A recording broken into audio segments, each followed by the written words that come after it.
grazie già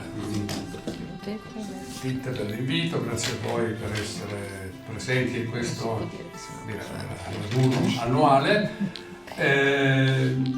Visto che non mi è stato segnato un tema preciso, ho pensato cosa fare, parlare un po' brevemente, ma di tante cose che già ha detto Titta, di fare una sorta di bilancio di questa prima dozzina di anni, dei nostri primi 12 anni di lotta ai PFAS. Come premessa voglio dire che io sono stato qua invitato come presidente di ISD regionale del Veneto, però tutto quello che dico sarà a mia esclusiva colpa, merito personale, cioè parlo a titolo personale. E questo perché io è da anni che invito tutti quanti i colleghi di ISD, medici e non medici che si presentano a parlare in pubblico, dovrebbero fare questa premessa. Sono medico ISD e si presentano come medico ISD è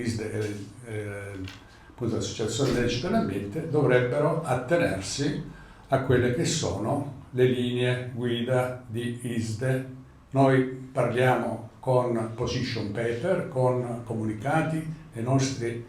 incontri ci vantiamo di prendere delle posizioni basate sulle evidenze scientifiche. Dico questo perché mi è giunta voce che qualcuno degli iscritti a ISD, per esempio, avrebbe detto che le PFAS, in fin dei conti, piccole quantità si possono anche assumere, si possono anche bere, mangiare, perché piccole quantità non provocherebbero danni, effetti dannosi all'ambiente o alla salute. Questo, ripeto, la nostra è una società scientifica e quindi la scienza si nutre di dubbi, vive sui dubbi, altrimenti non sarebbe scienza. Popper diceva che la scienza è tale se è falsificabile, e quindi se qualcuno la pensa in modo diverso può probabilmente esprimere, però dovrebbe sempre citare quelle che sono le linee guida, le posizioni ufficiali di ISD.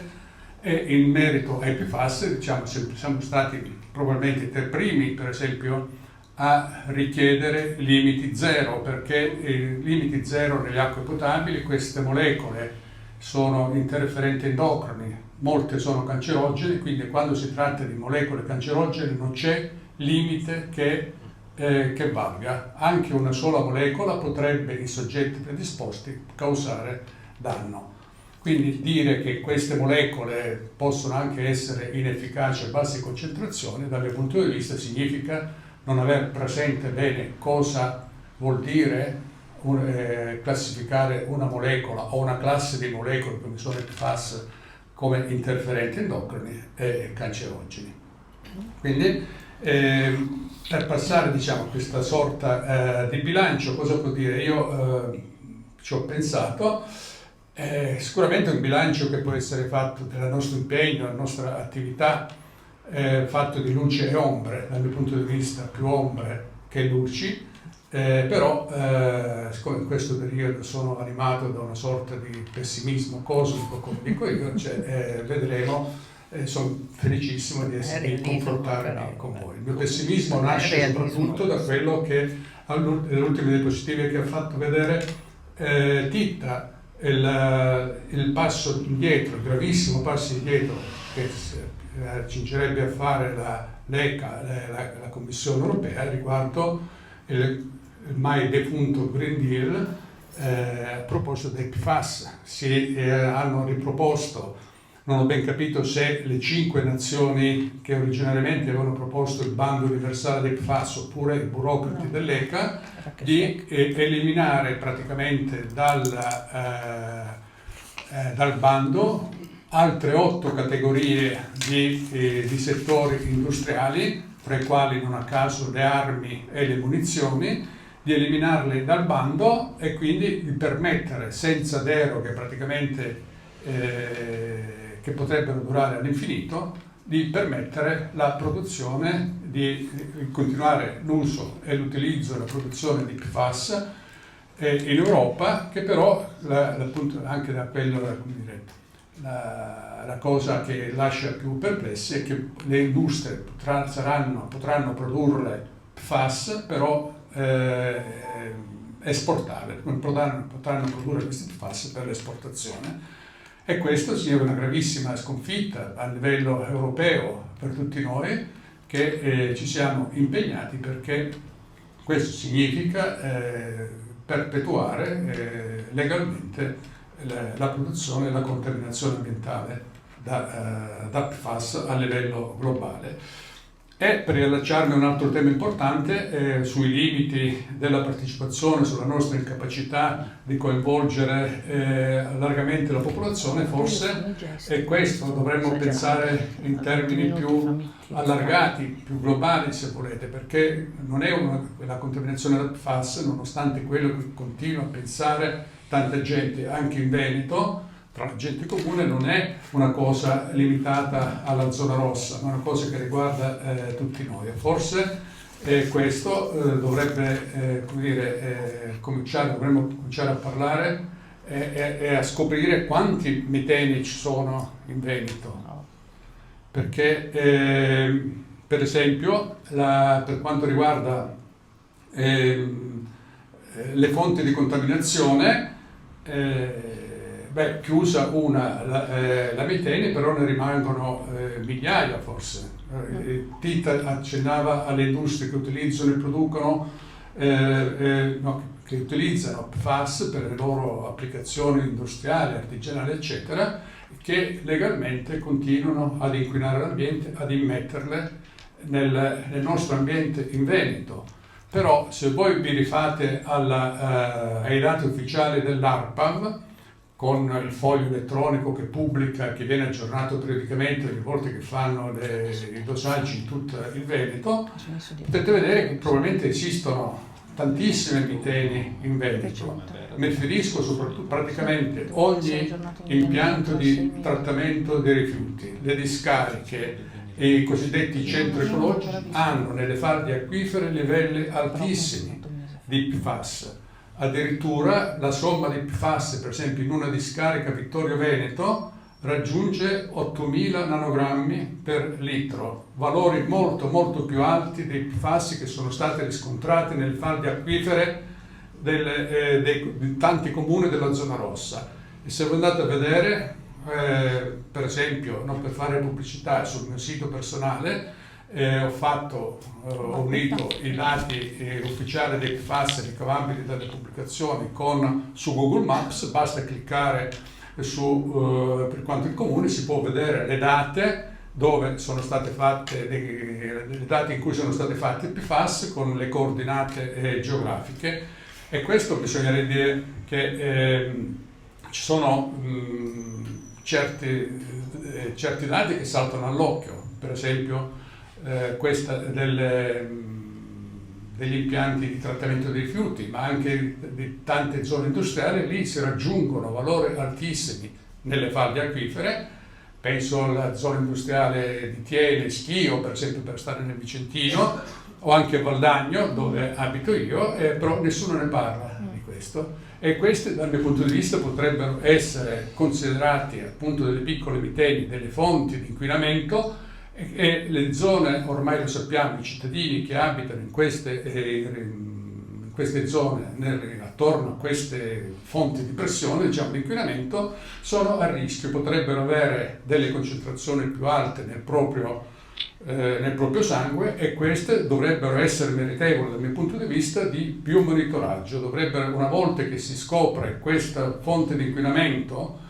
innanzitutto le autorità dovrebbero identificarle e provvedere alla loro chiusura, comunque ad eliminare l'inquinamento, e poi sottoporre i cittadini a biomonitoraggio per vedere se vengono superati quei limiti che, per esempio, alcune organizzazioni, associazioni scientifiche internazionali, mi riferisco alla NASA, no? Cioè all'associazione americana che ha riunito scienziati e rappresentanti dei cittadini contaminati, che ha stabilito che i valori per la somma di una decina di PFAS che potrebbero essere considerati relativamente sicuri, quindi a bassissimo rischio, sono una somma di 2 nanogrammi per millilitro di sangue. Fra 2 e 20 c'è un regime di incertezza, per cui solo alcuni alcune persone potrebbero essere esposte ai danni da PFAS, mentre se si supera il valore di 20 nanogrammi per millilitro di sangue c'è il rischio fondato di tutta una serie di patologie PFAS associate che impongono un biomonitoraggio da parte dell'istituzione dei medici, a partire addirittura, per esempio, li segnalano dai bambini dai 2 anni per quanto riguarda l'aumento del colesterolo, perché questi soggetti saranno esposti per tutta la vita a concentrazioni magari appunto non altissime di PFAS, però lo saranno praticamente l'esposizione cumulativa, cioè il prodotto che si ottiene moltiplicando le concentrazioni di PFAS per il numero di anni a cui si è esposti. Un bambino neonato, la cui aspettativa di vita di media è di parecchi decenni, sarà esposto alla fine ad appunto una somma, un'esposizione cumulativa molto alta. Quindi l'impegno che noi dovremmo prenderci è quello di costringere la regione, ma poi anche a livello, forse dovremmo estendere la battaglia, visto che c'è stata questa rete PFAS a livello nazionale, cioè in tutta Italia, e quindi a identificare queste fonti di pressione. Chi parlava di GISI, quella è un'altra area di sacrificio, però ne esistono tantissime. Pensiamo alle zone della Val di Susa, in montagna, lì dove hanno trovato concentrazioni altissime dei cosiddetti nuovi PFAS di GenX, oppure ormai stanno vedendo, grazie anche all'impegno di Greenpeace, che è andato a dosare PFAS nelle acque e anche negli alimenti, nei pesci, eccetera. Si stanno scoprendo un po' dappertutto contaminazioni altissime della catena alimentare, molto pericolose, nessuno ne parla. I dati di Greenpeace, non più recentissimi, però hanno trovato valori molto più alti, per esempio in pesci della Calabria o della laguna di Orbetello in Toscana, che erano equivalenti, se non di più, a quelli riscontrati nei pesci della zona rossa. Ripeto, ancora in Veneto vige il divieto di consumo del pesce, nessuno lo dice, insomma, quindi questo significa un grave segno di contaminazione ambientale. La popolazione ancora è esposta al rischio attraverso gli alimenti. Studi che sono stati fatti ricordiamo tutto lo scandalo che è successo quando è venuto appunto lo scambio di battute fra la principessa, che è stata prima nominata da Titta, con un veterinario, in cui questo qua diceva praticamente che non avevano i fondi per fare le riserve, no? Per fare le ricerche, dopo che è stato eliminato, è stato cacciato via. Insomma, cosa fanno spesso per chi non è d'accordo a livello con le istituzioni, insomma, no? E ci ha detto benissimo ieri sera il nostro amico Alessandro Tasinato, autore del libro che vi invito a leggere. E quindi c'è questa nuova carenza, quella degli alimenti. Dobbiamo costringere le regioni a fare un monitoraggio serio, a dirci dove sono questi PFAS, questi alimenti contaminati, in modo che la popolazione possa scegliere. E per quanto riguarda i limiti, diciamo, noi di ISDE siamo stati i primi per tanto tempo anche solo a chiedere limiti zero. Non possiamo scendere a compromessi, non possiamo essere noi. Queste molecole si accumulano, lo sapete benissimo, quindi anche minime quantità che vengono immesse nell'ambiente ci resteranno per sempre per quello che noi lo conosciamo, per le nostre conoscenze attuali. Può darsi che domani qualcuno inventi un metodo facilmente applicabile a basso costo che riesca a degradare, a eliminare questi PFAS, che si benvenga. Però per quanto ne sappiamo noi oggi, queste molecole sono appunto indistruttibili, non sono biodegradabili e ci rimarranno per sempre. Quindi il nostro impegno dovrebbe essere quello di eliminare,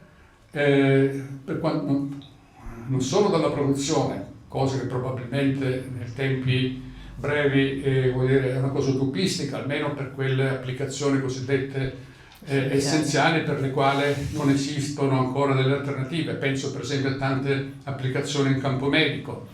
Però, come dicevano appunto nel documento ufficiale presentato agli organismi europei, già per il 90-92% delle applicazioni ci possono essere delle alternative economicamente sostenibili anche per l'ambiente e particolarmente ugualmente efficaci come il PFAS. E probabilmente questa marcia indietro costringerà tantissime, porterà al fallimento o comunque limiterà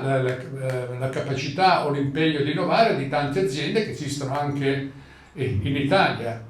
perché questa gente che aveva investito, che aveva cominciato a investire nella ricerca di applicazioni, di usi industriali, anche in prodotti di largo consumo, penso per esempio agli indumenti tessili o alle cosiddette padelle antiaderenti, queste qua si verranno spazzate via a favore sempre delle grosse lobby industriali che hanno fatto pressione e hanno fatto in modo che sia stato praticamente annullati anni e anni di sforzi. Dico, cosa bisognerebbe fare secondo me? Quindi ci vorrebbe appunto, tante cose l'ha detto Titta, un monitoraggio ma anche dei pozzi privati, perché io non so se la delibera in cui diceva l'affermazione appunto della principessa regionale si riguardavano soltanto i pozzi pubblici. Può darsi che siano stati pozzi privati, questa è una balla tranquilla, potrebbero essere, non so, denunciata la principessa per millantato credito, non lo so se esiste, se si possa fare questa, no? Principessa, l'hanno nominata principessa all'epoca del Covid, insomma, no? Sì, è stato fatto tanto libretto, un industriale della provincia di Verona ha stanziato circa 20.000 euro in cui ci narrava tutte la bontà dell'efficacia delle imprese regionali, questa è distribuita ai bambini delle scuole in provincia di Verona, in cui veniva raffigurata come una principessa e naturalmente Zaia come il re del reale, insomma, eccetera. Quindi cosa dicevo? Cioè, i pozzi privati non sono stati mai monitorati, non si sa innanzitutto quanti siano, e ve lo dico con nozione di causa, perché giovedì mattina sono stato a Caldogno, qui vicino, invitato da un gruppo di giovani anziani che vogliono impegnarsi per la difesa dell'ambiente. Quelli sono preoccupati perché a Caldogno pare che non esista l'acquedotto, la maggior parte della popolazione, come tanti in quella zona che afferiscono, no, al centro idrico di Nuovoledo, come cavolo si chiama adesso, non c'è l'acquedotto, hanno quasi tutti i pozzi privati. A Caldogno hanno chiuso 4-5 pozzi, probabilmente tra quelli di cui si parlava prima nella delibera regionale, a cui faceva riferimento Titta. Hanno chiuso i pozzi e si sono rivolti preoccupati al sindaco, il quale dice di non saperne niente, ma erano preoccupati perché mi ha fatto vedere che quasi tutti lì in quella zona hanno il pozzo privato, vorrebbero fare le analisi ed eventualmente allacciarsi all'acquedotto che non c'è. I pochi che potrebbero allacciarsi dovrebbero spendere migliaia di euro a proprie spese, ed erano preoccupati perché volevano fare il dosaggio dei PFAS, mi avevano chiesto indicazioni su come farle sull'acqua, pensando che potessero farle nelle strutture pubbliche, cosa che non si fa. Quindi dovremmo impegnarci a sapere quanti PFAS ci sono nei pozzi privati, quanti sono contaminati. Eventualmente, dico, anche si parlava come aiuto agli agricoltori che sicuramente non sono stati i nostri amici, insomma, riferiva alla diffida che ci avevano mandato a me come ISDE, la Coldiretti di Vicenza, ma anche a, come si chiamava, Acqua Bene Comune, mi pare, i primi all'inizio, eccetera, mandarono una diffida, soltanto erano venuti in possesso di un volantino in cui si stavano preparando, era una bozza di volantino in cui si preparava, si doveva discutere appunto della necessità di monitorare gli alimenti, e questo sono venuti a conoscenza, hanno fatto una diffida preventiva ancora prima che noi distribuissimo il volantino, e poi sappiamo come è andata a finire, insomma, no? Dicendo che sta tacciandoci di terrorismo, di diffondere notizie false, tendenziose, eccetera. Quindi dal mio punto di vista cosa c'è? Dopo una dozzina di anni forse abbiamo ottenuto la chiusura della Miteni, tanti dicono che è stato un grandissimo successo, forse è così, ma io non ho la capacità di valutare bene quali possono essere le ripercussioni. Dal mio punto di vista esistono ancora centinaia di piccole miteni in Veneto, le istituzioni hanno fatto poco e nulla per identificarle, per chiudere, per proteggere la salute dei cittadini. Quello che abbiamo ottenuto, il poco che abbiamo ottenuto, il cosiddetto piano di sorveglianza sociosanitaria, che è una mezza farsa in quanto ha escluso le persone sopra i 65 anni e quelle sotto i 14 primi e sotto i 10, quindi noi non sapremo mai cosa è successo nei bambini, nei neonati. Prima Tita affermava per gli aborti spontanei, ma esiste lo studio della professoressa Faccin che aveva evidenziato come non c'erano solo aborti spontanei, ma tante altre patologie materno-fetali, nati con gravissime malformazioni, o bambini mai nati, ma perché avevano gravissime malformazioni, soprattutto cardiovascolari, cerebrali. E questo studio non è stato mai fatto, e quindi questo è stato anche un grossissimo ostacolo al progresso delle conoscenze scientifiche. Sono stati eliminati dal piano sociosanitario, non sono mai stati considerati appunto gli individui con i soggetti superiori a 65 anni, e sono state escluse non a caso quelle, l'ho sempre detto, quelle che secondo noi sono le fasce di popolazione più a rischio, cioè neonati, gravide e soggetti diciamo con età superiore a 65 anni. Non dico anziani perché ormai era superato anche i 65 anni, quindi di solito l'età del limite si aumenta sempre di più, man mano che ognuno raggiunge solo quel gli limite anni, si alza il limite, si abbassano gli anni. Quindi cosa dice? C'è questo, non sappiamo, e noi avevamo proposto, avevamo già trovato tanti anni fa con Ernesto Burgio, che allora era, io dico, sia stato uno dei grandi maestri, uno dei primi a portare la problematica di interferenti endocrini in ISDE nelle società scientifiche italiane. Avevamo proposto di fare uno studio sui neonati, bastava poco, ogni neonato gli mettono il cartoncino quando nasce, adesso non mi ricordo come si chiama, cioè il termine, un cartoncino in pratica di carta di filtro, in pratica viene bevuto del sangue del cordone ombelicale, sul quale vengono fatti vari dosaggi per legge, una ventina, alla ricerca di malattie, soprattutto per esempio deficit della tiroide, ma anche di malattie congenite, fenilchetonuria, eccetera, che possono essere facilmente curabili e prevedibili se presi in tempo. Avevamo proposto a tutti di fare la stessa cosa su tutti i neonati, avevo già trovato i tecnici, gli infermiere, i colleghi ginecologi che erano entusiasti di fare una cosa del genere, che sarebbe stata anche fatta come dire, a basso prezzo. Non ci hanno dato i fondi, invece di fare tutto quel casino della spesa, come dire, della presa in carico sociosanitaria, abbiamo detto: prendete, prima di fare una cosa del genere, un monitoraggio semplicissimo, prendete tutti i campioni di sangue, che ognuno quando va a fare al laboratorio va a fare gli esami del sangue, e se della provetta gliene rimane tantissimo disponibile, probabilmente che viene buttato via, no? Andate a fare fase su quelle dosaggi lì, quindi possiamo saperlo in tutte le fasce d'età, in tutto il Veneto, quant'è, e non ci hanno dato nemmeno ascolto. Hanno messo in piedi questo meritorio, vabbè, alla fine hanno 150.000, non so, 110.000 persone esaminate, però con un grosso dispendio di energie, eccetera. Quindi dal punto di vista medico, secondo me ancora noi non sappiamo, e probabilmente non sapremo mai, cosa è successo nei bambini, cosa è successo nelle persone più anziane. Abbiamo lo studio di Biggeri, ma anche il nostro che avevamo fatto nel 2018, come dimostrava per esempio per la prima volta che c'era un eccesso di mortalità per Alzheimer, per Parkinson, prima nessuno ne parlava, e questo devo dire è un merito di Edoardo Bayer, il nostro grande amico, al quale do il nostro saluto, perché sono problematiche di salute che speriamo superate preventivamente. È stato lui che ha insistito per la prima volta, quando abbiamo fatto questo studio epidemiologico di mortalità,